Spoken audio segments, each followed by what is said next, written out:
වයි හැන්දෑව නිකයත් එක්ක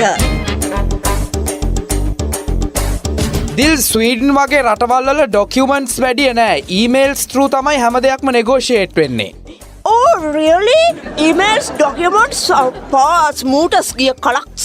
හරි කියනවා ඉතින්. මං එහෙම කිව්වේ මොකක්ද දන්නවද? ස්වීඩන් වල රජයෙන් වෙනම ආයතනයක් පවත්වාගෙන යනවා දිල් පබ්ලික් එම්ප්ලොයිමන්ට් සර්විස් කියලා.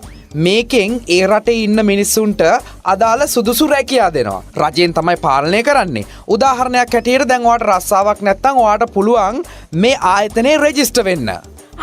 හරි නිකයි එහෙනම් මං ගිහින් එන්නම් මේ කොහෙද යන්නේ? මෙහෙනවා. ස්වීඩන් යන්නේ.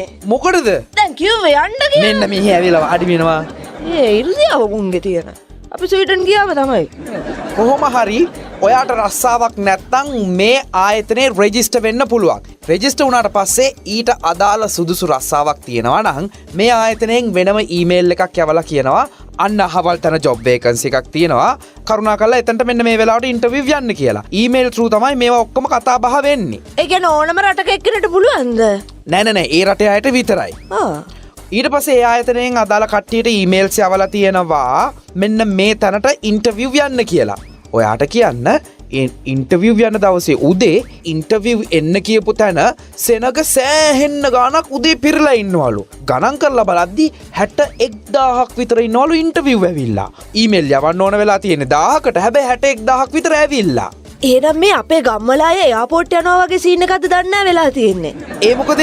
මෙහෙමනේ දැන් ඉන්ටර්විව් යන්න ඉන්නේ එක්කෙනයි. හැබැයි මුළු ගමේම ඉන්නේ උන් ටික දක්කගෙන අරන් එනවා ඉන්ටර්විව් එක බලන්න. නෑ එහෙම දෙයක් නෙමෙයි. යන්නේ මේ ස්වීඩන් වල වෙලා තියෙන්නේ. ඒ වගේ මේ මෝඩ පාට දාන්නේ නෑ. වැරද්ද වෙලා තියෙන්නේ මෙන්න මේකයි. ඔයාට කියන ඊමේල් 1000ක් යවන්න ඕන එක සිස්ටම් එකට වැරද්දක් වෙලා 1000 වෙනුවට 61,000කට මේ ඊමේල් එක ගිහිල්ලා ඉන්ටර්විව් වෙන්න කියලා.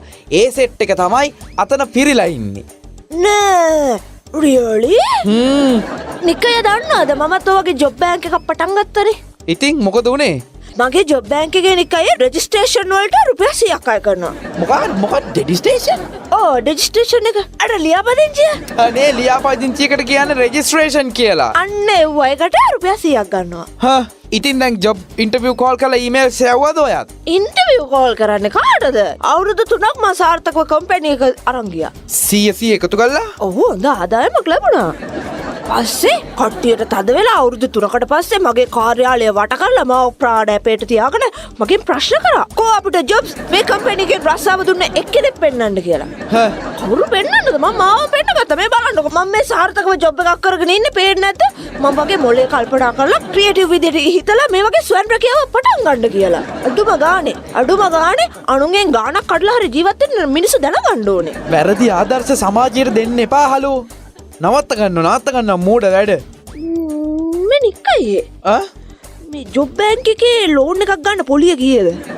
හනී විහිළුවක් කරන් ජීවත් වෙනවා. මට දැන් මේ ජීවිතේම විහිළුවක් කළා ඉවරයි නිකයි. එපා වෙලා ඉන්නේ.